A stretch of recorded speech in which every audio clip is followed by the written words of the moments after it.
Quand on investit en Afrique, on pense souvent que l'idée est le premier facteur de réussite. Eh bien, je vais peut-être choquer plusieurs personnes aujourd'hui parce que l'idée, selon moi, est le dernier facteur de réussite. Ce qui vous permettra de pouvoir réussir vos entreprises et vos investissements, c'est la manière dont vous vous serez préparé avant de commencer à investir.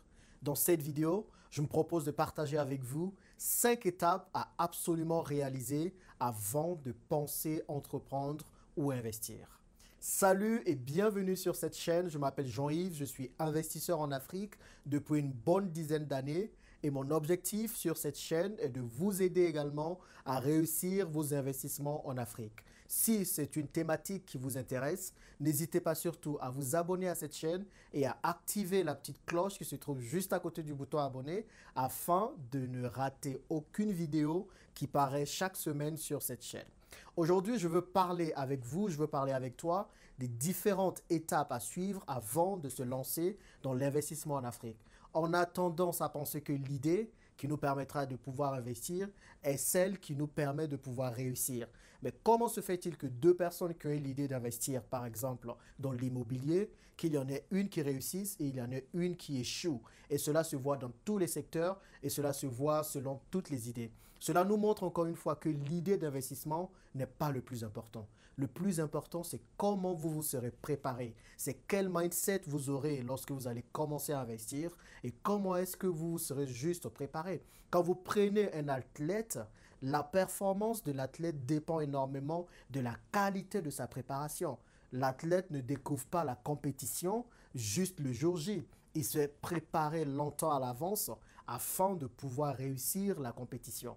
Donc de la même manière, un investisseur ou un entrepreneur réussit lorsqu'il s'est bien préparé. J'ai envie de te dire que de la qualité de ta préparation dépendra ta réussite. Donc comment se préparer à pouvoir mieux investir et à pouvoir mieux entreprendre? Je partage avec toi 5 étapes sûres qu'il te faut absolument réaliser avant même de penser à l'idée qui te permettra de pouvoir investir ou entreprendre en Afrique et pouvoir réussir. La première chose à faire si tu veux entreprendre ou investir, c'est de te fixer un objectif clair, précis et chiffré. Quand une personne vient me voir pour me demander de l'aider dans ses investissements, c'est la première question que je pose. Quel est ton objectif? Et je me rends compte que plusieurs personnes sont surprises que je leur pose cette question. Comme s'il allait de soi, comme si c'était normal d'investir. Oui, c'est normal d'investir en Afrique, mais il est important pour toi de savoir pourquoi tu le fais. Et parce que, en fonction de ton objectif, cela te permettra de pouvoir mieux aiguiser ta stratégie et de savoir exactement dans quoi investir. Est-ce que lorsque vous décidez d'investir en Afrique, le but est d'aider votre famille sur place? Ou est-ce que lorsque vous décidez d'investir en Afrique, le but est de pouvoir quitter le salariat? Si vous êtes salarié aujourd'hui, je pense qu'il y a beaucoup de personnes qui sont salariées tout en investissant en Afrique. Donc, est-ce que votre objectif, c'est de quitter le salariat à un certain moment pour vivre de vos investissements en Afrique, comme c'est mon cas? Ou bien est-ce que vous investissez tout en pensant garder votre boulot? C'est-à-dire, vous êtes salarié, vous comptez rester salarié et l'investissement que vous faites en Afrique vous permettra juste de compléter vos revenus. 3 objectifs différents. De ces objectifs, vous aurez des stratégies différentes. En plus d'être clair et précis, il faut apprendre à chiffrer son objectif.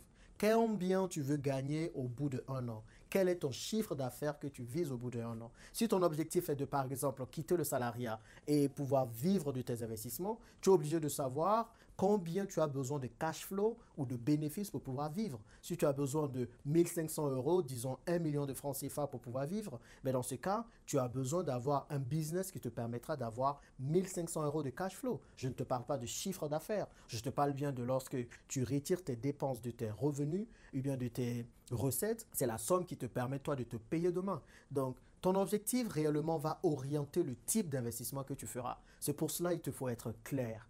Clair avec toi-même et clair avec ta vision de la vie. La deuxième étape avant de penser à investir, c'est de te former. Je vais répéter parce que c'est très important. La deuxième étape quand tu veux investir ou entreprendre en Afrique, c'est de te former.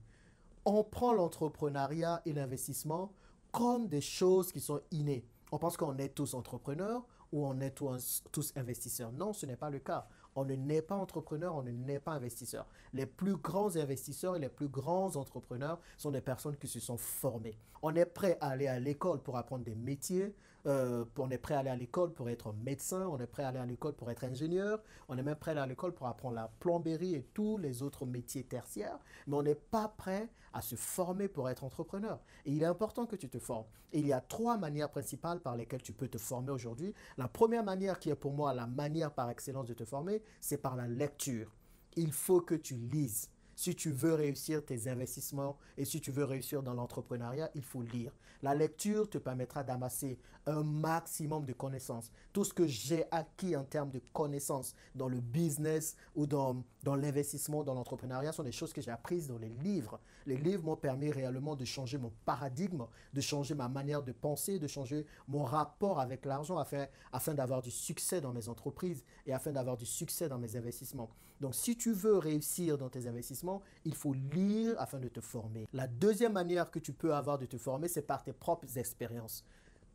Tu regardes un peu de tes expériences passées, pas seulement dans l'investissement, mais dans ta vie. Quelles sont les leçons que tu as pu tirer de tes expériences passées? Est-ce que tu as eu à faire des choses qui t'ont conduit à échouer? Est-ce que par exemple dans ton boulot actuel, est-ce qu'il y a des choses que tu as faites qui ont fait que tu n'as pas réussi? C'est toutes autant de choses que tu peux réellement réunir et sur lesquelles tu peux capitaliser. Donc ce sont des choses à ne pas refaire, ce sont des choses à ne pas répéter. Donc, ta propre expérience peut te permettre de pouvoir te former davantage et de pouvoir appréhender l'entrepreneuriat et l'investissement d'une autre manière. La troisième manière que tu as pour te former, eh bien, c'est d'écouter, c'est de suivre des personnes qui ont déjà une expérience en investissement et en entrepreneuriat.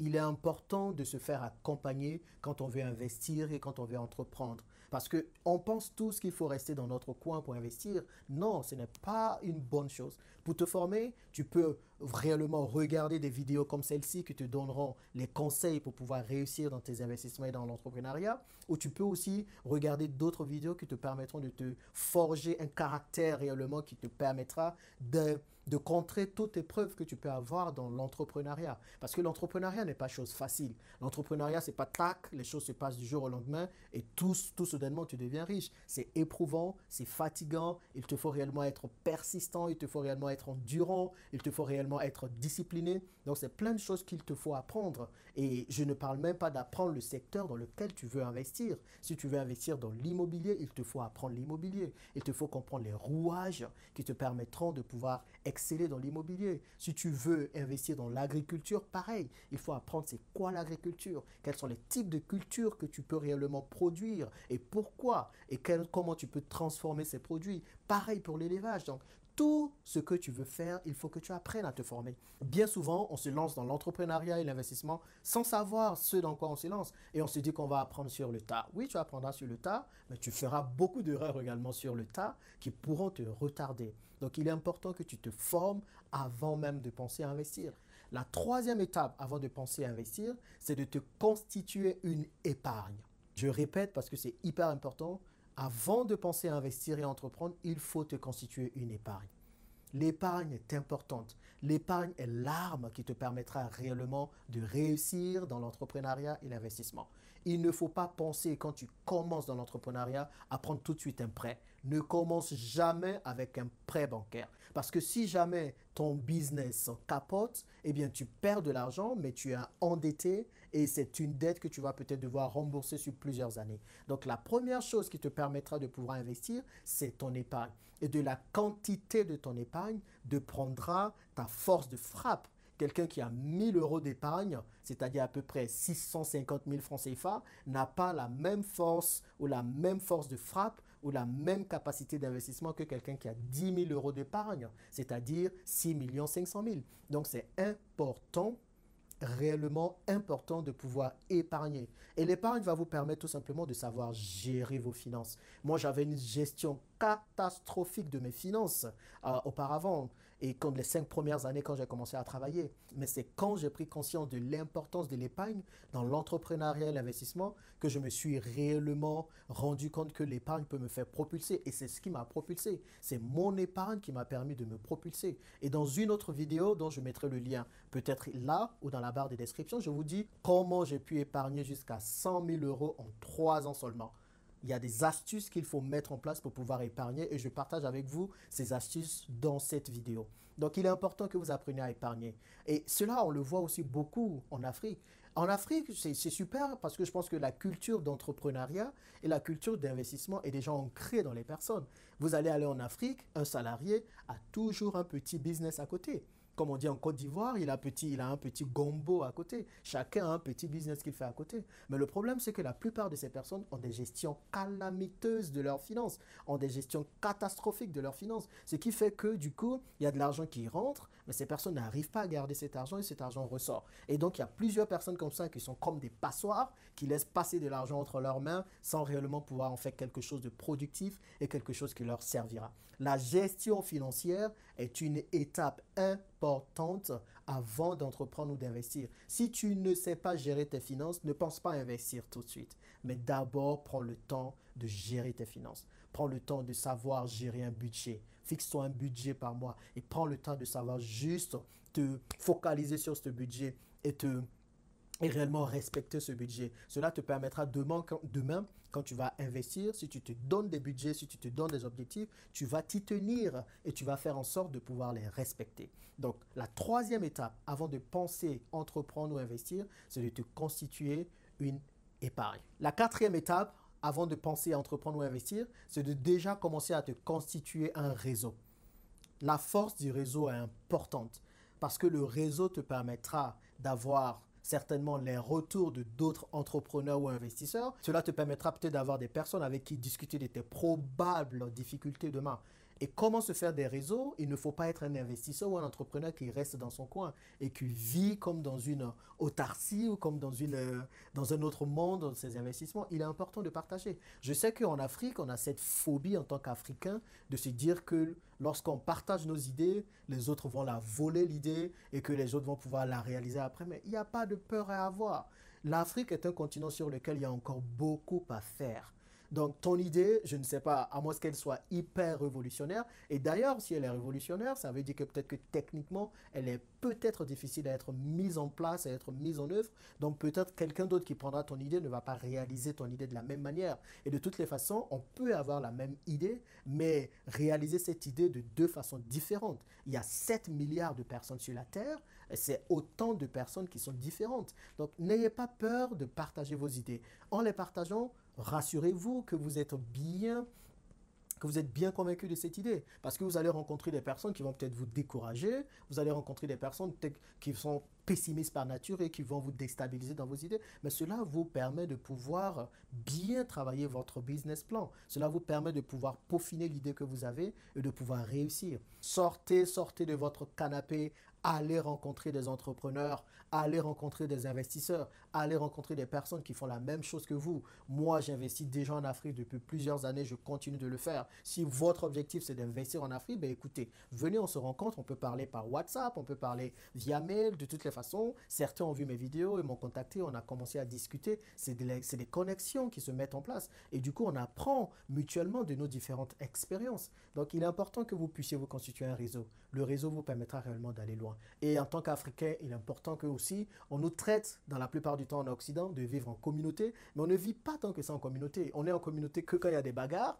ou quand il y a des choses qui ne vont pas, ou quand tout est noir. Mais quand il y a de belles choses, on ne nous voit pas forcément en communauté. Oui, c'est le moment de renforcer nos liens, c'est le moment de vivre en communauté en tant que noir, pour pouvoir réellement ensemble avoir la force nécessaire pour investir. Donc sortez de votre confort et allez vous créer des réseaux. Et la cinquième étape avant de commencer à investir, eh bien, c'est de te connaître toi-même. Est-ce que tu connais tes forces? Est-ce que tu connais tes faiblesses? Est-ce que tu sais dans quoi tu excelles? Est-ce que tu sais dans quoi tu n'excelles pas? C'est très important. Parce que si tu veux investir en Afrique et que tu vis principalement en Occident, donc tu fais partie de la diaspora africaine, eh bien, peut-être qu'il va te falloir t'associer à quelqu'un en Afrique pour pouvoir gérer ton business à distance. Donc, il est important que tu te connaisses. Quelles sont tes forces? Quelles sont les forces que tu peux mettre au travail si jamais tu investis ou si jamais tu es entrepreneur? Ou quelles sont les faiblesses? Il y a des personnes qui sont superbes en termes d'idées, qui ont des idées vraiment qui sont révolutionnaires. Mais ces personnes n'excellent pas dans l'investissement ou dans l'entrepreneuriat parce qu'elles ont des gestions calamiteuses de leurs finances. Et ce sont des personnes qui ne peuvent pas gérer un business. Il faut vraiment différencier l'entrepreneuriat de la gestion. C'est deux choses totalement différentes. On peut être un très bon entrepreneur, mais ne pas être un très bon gestionnaire. Et pour moi, d'ailleurs, un excellent entrepreneur, c'est quelqu'un qui est excellent aussi dans la gestion. Il faut être rigoureux dans sa gestion des finances, il faut être rigoureux dans sa gestion des démarches administratives, il faut être rigoureux dans tout ça. Donc, te connaître toi-même te permettra de savoir dans quoi est-ce que tu excelles, dans quoi est-ce que tu n'excelles pas, ou qu'est-ce que tu aimes faire et qu'est-ce que tu n'aimes pas faire. Si tu n'aimes pas tout ce qui est démarche administrative ou si tu n'aimes pas tout ce qui est gestion administrative, bah, tu sais déjà quelles sont les premières choses que tu vas devoir déléguer quand tu vas créer ton entreprise. C'est pas que quand tu crées ton entreprise que tu commences maintenant à penser à qu'est-ce que je délègue, qu'est-ce que je délègue pas. Non, il faut que tu le saches avant de te lancer. Cela te permettra tout simplement de gagner beaucoup de temps, crois-moi. Donc, quand vous mettez tout ça en place, que vous commencez réellement à vous constituer un mindset d'entrepreneur ou un mindset d'investissement, croyez-moi, quand le moment viendra d'investir, l'idée viendra toute seule. Pour trouver l'idée, en fait, c'est pas compliqué. Il faut voir les problématiques que nous avons en Afrique. Aujourd'hui, quand vous prenez la pyramide de Maslow, qui vous résume les besoins des hommes, des besoins totalement primaires à des besoins de réalisation ou d'accomplissement de soi, vous allez voir que les besoins primaires en Afrique ne sont pas encore totalement comblés. On a des besoins pour se nourrir, des besoins pour se loger, des besoins pour se déplacer, des besoins pour plein d'autres choses. Donc, tous sont autant de secteurs dans lesquels on peut investir. Donc, l'idée en elle-même n'est pas la plus importante. L'idée viendra forcément, mais tout dépendra de quel sera votre mindset et comment vous vous serez préparé. Donc, la préparation avant d'entreprendre et d'investir est, selon moi, la clé de ta réussite. Si cette vidéo t'a plu, ne sois pas égoïste, partage-la auprès de toi afin qu'elle puisse aider d'autres personnes à savoir comment se préparer pour bien investir et bien entreprendre. C'était Jean-Yves, merci de m'avoir suivi et à très bientôt dans la prochaine vidéo.